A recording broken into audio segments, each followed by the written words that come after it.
Bismillahirrahmanirrahim. In this video, we will start the remaining portion of the obstetrics and the gynae MCQs. What is the PPH? A PPH क्या होता है after the delivery अगर hemorrhage हो जाता है it's a PPH. Okay. So during the C-section PPH with a failed manual compression and oxytocin what should अब C-section के दौरान ही पेशेंट को PPH हो गया और वो manual compression भी हमने कर दिया oxytocin भी दे दिया फिर भी वो फेल हो गया.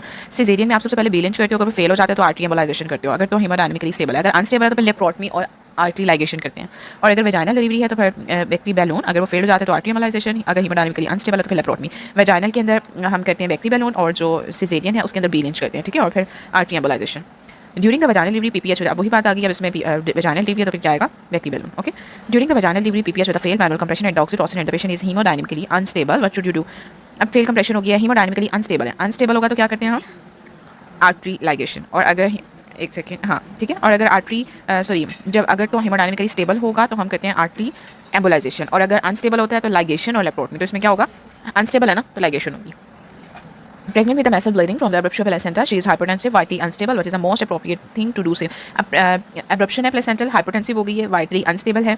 But सबसे पहले आप सबसे इसमें जो multidisciplinary टीम होती है उसको इन्वॉल्व करते हो, ठीक है? 20 years old pregnant woman presented with the loss of the fetal moments, followed by the decreased urinary output, difficulty breathing, labs में APTT prolonged है, fibrinogen low है, platelets low है. What is the diagnosis? अब loss of the fetal moment के साथ आई है 20 weeks पर. Urinary output कम है, डिफिकल्टी इन द ब्रीदिंग जब भी ये ब्रीदिंग में डिफिकल्टी आई और उसका एपीटीटी भी प्रोलॉन्ग है ये सब इसका मतलब है बॉडी में कहीं ना कहीं कोई क्लॉट बन रहा है और क्लॉट इस टाइम पर अगर डिफिकल्टी इन द ब्रीदिंग तो मोस्टली वो एमनियोटिक फ्लूइड एम्बोलिज्म होता है एमनियोटिक फ्लूइड की वजह से Amniotic fluid is a rare, unpredictable, unpreventable, devastating obstetric emergency signed by the triad. Hemodynamic compromise है, respiratory compromise है और DIC हो सकता है. अगर तो कोई respiratory symptom नहीं आ रही तो DIC और अगर respiratory और DIC है तो amniotic fluid embolism. Pregnant in the labor, she takes the heparin. Post delivery, she has the heavy bleeding. What to give? अब इसमें देखो heparin ले रही है. In post delivery के बाद उसको हाई ब्लीडिंग हो रही है हैवी व्हाट टू गिव अब इसमें क्या देते हैं जब भी आपने हेपरिन को न्यूट्रलाइज करना होता है तो प्रोटामिन देते हैं जो कि इसके इफेक्ट को रिवर्स कर देता है percentage of the maternal death world wide due to the PPH इसमें क्या होगा सिस्टम इसकी अकॉर्डिंग जो है मैटरनल डेथ के जो चांसेस होते हैं वो ज़्यादा किस्म लाइक 20% तक होते हैं ठीक है पीपीएच के बाद a patient with postmortem hemorrhage वो has resuscitated they found there is a persistent bleeding at the square puncture site what is the next important step अब इसमें अगर तो फॉर एग्जांपल डीआईसी की तरफ ये जा रहा है तो हम उसको रिवर्स करते हैं ना अगर आपको लग रहा है कि डीआईसी के चांसेस तो फिर आप एफएफपीज दोगे और साथ में प्रेसिपिटेट देते हो ठीक है अब इसमें उन्होंने क्या कहा resuscitate they father is a persistent bleeding है पंक्चर साइट तो फिर आपने कोएगुलोपैथी को रिवर्स करना है वो कैसे करते हो एफएफपीज और प्रेसिपिटेट देके 28-year-old preemie gravida patient delivered her baby developed the bleeding requiring 1 liter of the crystalloid 4 unit of the blood transfusion despite all the medical measure patient remained hypertensive HB कम है platelet 16 है what you will administer in this case अब इसमें अब ये भी वही MCQ है preemie gravida है bleeding required for the like 1 liter of the crystalloid transfusion despite all the medical patient remain high इसके बावजूद भी अगर पेशेंट आपने crystalloids देनी है तो फिर आप क्या देते हो cryoprecipitate अब इसमें की एलिमेंट्स होते हैं आपने ऑक्सीजनेशन परफ्यूजन ब्लड प्रोडक्ट्स से सारी देनी है उससे बेहतर नहीं हो रहा सब कुछ आप मेंटेन रखोगे उसके बाद आप क्या देते हो ब्लड प्रोडक्ट्स हैवी ब्लीडिंग है तो 6 यूनिट ऑफ द आरबीसीज एफएफपीज ठीक है और क्रायोप्रेसिपिटेट देंगे सबसे पहले देखो आरबीसीज आ गए फिर एफएफपीज है फिर क्रायोप्रेसिपिटेट है देन ट्रांसफ्यूजन ओके इसमें देन अगर सीरियस ज़्यादा ब्लीडिंग हो रही है या प्लेटलेट्स 50 से भी कम है then you will move towards the platelet transplant women in the delivery bleeding not stop she want to conceive in the future which structure you should ligate अब जब भी इस तरह ब्लीडिंग स्टॉप नहीं हो रही and she want to conceive in the future which सबसे पहले आपको जो स्ट्रक्चर लाइगेट करना होता है इंटरनल एलिक आर्टरी होती है cause of the PPH on the oxytocin while you manage the case you notice small bleeding you examine her but bleeding prevents you from determining the exact source of the bleeding आपको नहीं पता चला आप call for help करोगे female after the vaginal delivery after the delivery of the placenta she bleed heavy amounts what you will do इसमें आप क्या करते हो जल्दी से ऑब्वियसली अगर उस टाइम पे आपने पहले इसलिए कहते हैं कि पहले क्रॉस मैच करवा के रखो लेकिन अगर नहीं करवाया हुआ आप जल्दी से उसका क्रॉस मैच करवाओगे फिर उसके लिए ब्लड अरेंज करेंगे ठीक है सबसे पहले हम क्रॉस मैच करवाएंगे patient just gave the birth started to bleed heavily what to do next call for the help and ensure the cross matching The next one is the patient post-delivery massage is done. Oxytocin done. She was bleeding on inspection. She found it due to the laceration 2 cm. You tried the suture, but it's not possible due to the profuse bleeding from the what is the most appropriate step. अब इसमें देखो आपने massage भी कर लिया oxytocin भी दे दिया फिर भी ब्लीड हो रही है आपको नजर आया कि इसके ऊपर लेसेरेशन और आपने सूचर्स भी लगाए लेकिन फिर भी प्रफ्यूज ब्लीडिंग आ रही है तो आप क्या करोगे आपने देखना है कि कहाँ से आ रही है एक्सप्लोर करोगे यूट्रस को ठीक है और उसको अच्छे से एग्जामिन करना है patient deliver without the episiotomy placenta was check and all parts were delivered the patient had a gush of the blood coming what is your next step अब इसमें without episiotomy placenta was check all parts deliver हो गए हैं patient फिर भी उसका gush of the blood आ रहा है तो आप देखोगे कि ये पेशेंट जो पीपीएच की तरफ तो नहीं जा रही ट्राई टोनी रिटॉन जो पीपीएच की 4 टीज याद करवाए थे ना ट्रोमा टोन थ्रोम्बिन ठीक है और atony and tissue Female had the vaginal delivery, removed placenta completely. Shortly after, bleed profusely. What is the next step in the management? Vaginal delivery, placenta complete, remove, bleed profusely. तो आप क्या करोगे? Uterine contraction को आपने देखना है, Tony तो नहीं होगी. Preemie gravida woman just deliver spontaneously. Babies deliver complete and the intact. Massaging of the uterine is performed along with the 20 units of the oxytocin, the 1000 of the lactated ringer. Fast drip inspection, endotracheally, second degree laceration थी left vaginal wall में.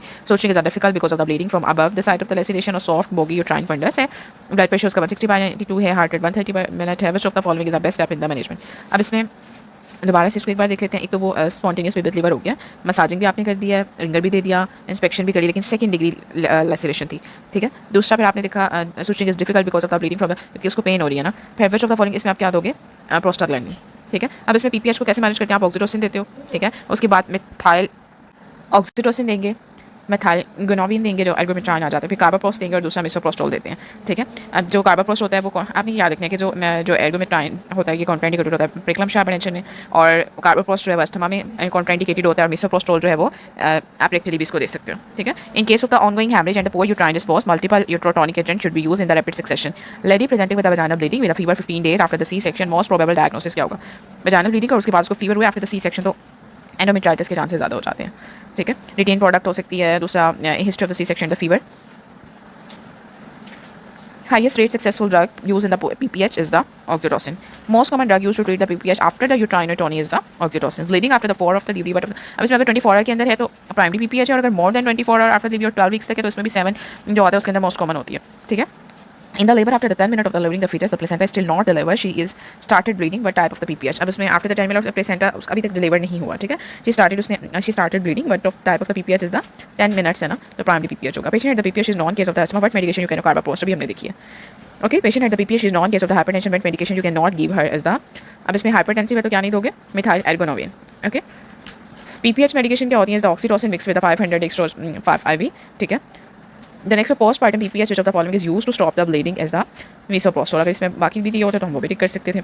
Most accurate method to make sure full placental separation, most accurate method to make sure full placental separation is the, कैसे करते हैं, manually remove करेंगे उससे। आपने ultrasound intra uterine manual examination use to diagnose the retain placenta tissue, मैंने retain placenta आपने identify कर लिया तो फिर उसको मैनुअल रिमूव करो। A young female the labour was normal but there was a difficulty delivering the placenta which complicated with the uterine inversion अकम्पेनिड with the vaginal bleeding 1200 cc, which of the following is a source of her bleeding.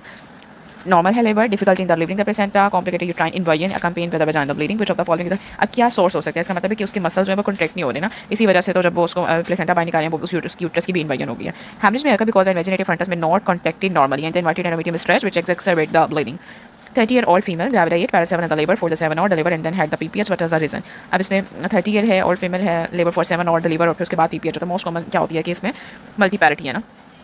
PPH के risk factor जो है वो क्या हो सकते हैं, uterine atony वो जो हमें टिश्यू है, 4T याद के में ऑब्स्टेटिक्स में ओबेसिटी है, प्रीटर्म प्रेगनेंसी है, दूसरा injury to the birth canal हो सकते हैं, एबनॉर्मल प्लेसेंटा हो सकती है, ठीक है। Abnormality of the uterine contraction, trauma tissue, वही चीज़ें हैं दोबारा। Pregnant gravida 2 para 1+1 deliver after the 5 hours duration of the labor. The baby weight was 4600 after delivering the placenta. She started to bleed heavily. Placenta के deliver होने के बाद started bleed heavy is the most likely cause क्या होगी, most likely cause क्या है। अब इसमें prolonged labor, multiparity, history of the PPH and the macrosomic। Baby weight यहाँ पर उन्होंने कितना बताया, 4600, ठीक है। After the 5 hours of the duration she start, what is the most likely cause of the bleeding. अब यहाँ पर मैक्रोसोमिक जो है वो कॉज हो सकती है। अब यहाँ हमने यहाँ पर ऊपर भी दिखा था, 1 सेकेंड, इसमें देखो रिस्पेक्टिव के अंदर उन्होंने बताया हुआ है कि जो एटोनी होती है वो क्या क्यों होती है, तो prolong use of oxytocin, multiple gestation, macrosomic baby, polyhydramnios, fibroid uterus. Atony कब होगी, over distended fibroid uterus, uterine inversion, ये सब हो सकते हैं, इन्वर्जन कॉन्ट्रैक्शन, फंडल इम्प्लांटेशन हो सकती है, ठीक है। तो मोस्ट कॉमन एटोनी ही होती है, लेकिन एटोनी भी क्यों हो रही है यहाँ पर, बिकॉज ऑफ द मैक्रोसोमिक बेबी। यहाँ पर एटोनी नहीं लिखा हुआ, अगर वो होता तो हम उसी को टिक करते। Okay, so the 25-year-old female gravida 2 para 1 labor was 2 hours long. Baby came out before she barely made it to the possible. Baby weight was 3000. She started bleeding after the delivery of the placenta, but is the most likely cause. Baby came out before she barely made it to the possible. Baby weight 3000. She started after the delivery of the placenta. उसने bleeding start कर दिया। तो इसमें क्या हो सकता है इसका, precipitous labor। इसमें भी उन्होंने I think so इधर 1 second, अब इसमें उन्होंने बताया कि लेबर जो थी वो 2 hour लॉन्ग थी। Baby came out before she बेयरली made it. उसमें आप ये देख सकते हो कि इसमें कितनी जल्दी जो है डिलीवरी हुई है, तो इससे हम क्या बोलते हैं, प्रेसिपिटस लेबर। ये भी इसकी मोस्ट लाइकली कॉज होती है। Okay, 30-year-old gravida 4 para 3 all SPD without complication, complaining of the labor pain, delivered normal vaginal delivery after the 16 hours of the labor. Baby weight 3000 है। She developed the PPH, what is the most common cause क्या है, अब इसमें labour pain है, delivered normal after the 16 hours, ठीक है। इसमें कितनी प्रोलॉन्ग हो गई है। Okay, the next one is the mother delivering the twins 2 hours ago, now having the bleeding, but is the most likely cause। अब इसमें most likely cause क्या होती है, अब इसमें तीनों T's बताया हुआ है ना, तो most common cause क्या थी, atony. Preemie gravida deliver healthy baby with uneventful vaginal delivery. After the delivery of the placenta, she is found to have the lowest 1000 cc of the blood. She looks well stable and her uterus is firm, but is the most likely cause for the bleeding is the atony. Female forceps was used in the delivery, result in the laceration in the cervix and the vagina and the PPH. What's the reason for the PPH? अब इसमें laceration आ गई है, ठीक है, in the cervix and the vagina and PPH forceps use किए थे। अब इसमें अगर ऊपर आप देखो हाँ, uterine atony to uterus spasm now they did not give me information about the uterus condition when she is coagulopathy और ये सारे नॉट इसमें कोई रिस्पेक्ट नहीं दिया हुआ था, लेकिन यहाँ पर आपको बता दिया कि फोर्सेप है तो रह सकता है, ठीक है। लेसिरेशन भी है तो इसमें मोस्टली जो है फोर्सेप जब यूज़ कर रहे होते हैं तो जेनिटल ट्रैक्ट जो है वो उसका ट्रॉमा हो जाता है, उस पर कोई ना कोई लेसिरेशन बन जाती हैं। 37-year-old female gravid per 36 week of the gestation had the previous recurrent postpartum hemorrhage that required the blood transfusion. She is medically free but is the most appropriate preventable measure in the delivery. इसमें 36 weeks पर है, previous recurrent PPH है, अब से that required the blood transfusion, she is medically free but is the तो अब क्या करोगे, प्रिवेंटेबल मेजर क्या करनी होती है हम इसमें जो भी उस टाइम पे जो थर्ड स्टेज होता है लेबर होगी उसको एक्टिवली मैनेज करेंगे। थर्ड स्टेज को मैनेज करने के लिए आपने ऑक्सीटोसिन करना होता है, यूट्राइन मसाज करनी होती है और contraction is very very important step. Female with the placenta previa had the swear bleeding what is the most likely outcome post delivery is the placenta previa है और स्वेयर ब्लीडिंग है, most likely outcome post delivery के बाद उसे क्या आएंगे। इसमें patient को जब ज़्यादा ब्लीडिंग होती है तो शीहन सिंड्रोम हो जाता है ना, उसके अंदर क्या होगा, शीहन सिंड्रोम ये पीपीएच कॉम्प्लिकेशन आती है इसकी। इसमें पेशेंट को जो है वो एमेनोरिया या ओलिगोमेनोरिया हो सकता है, क्यों, क्योंकि हाइपोपिट्यूटरिज्म की वजह से। Okay, so 38-year-old gravida 9 para-8 woman presented at 38-week gestation. The labor diagnosis of the prolonged second stage of the labor, finally rebirth 4.3 kg by the vacuum extraction. अब इसमें because of the risk of the PPH and hypovolemic shock है, but of the following best reliable indicator of the. अब इसमें patient shock में जा रहे हैं ना, तो सबसे पहले तो आप आइडिया लगाओगे कि उसका ब्लड लॉस कितना हुआ है। Had the PPH of 1500 ml blood loss हो गया, but is the most accurate measure for the severe haemorrhage. Severe haemorrhage में उसमें वही आपने एस्टिमेट लगाना होता है कि कितना ब्लड लॉस हुआ। लार्ज वॉल्यूम होगा तो 1000 ml 30 to 50% चांसेस होंगे। Okay, and the next one is the patient develop the DVT had the C section 10 days ago, want to give. DVT हो गई है तो आप क्या देते हो पेशेंट को, सी सेक्शन का 10 days तो फिर हेपरिन दोगे।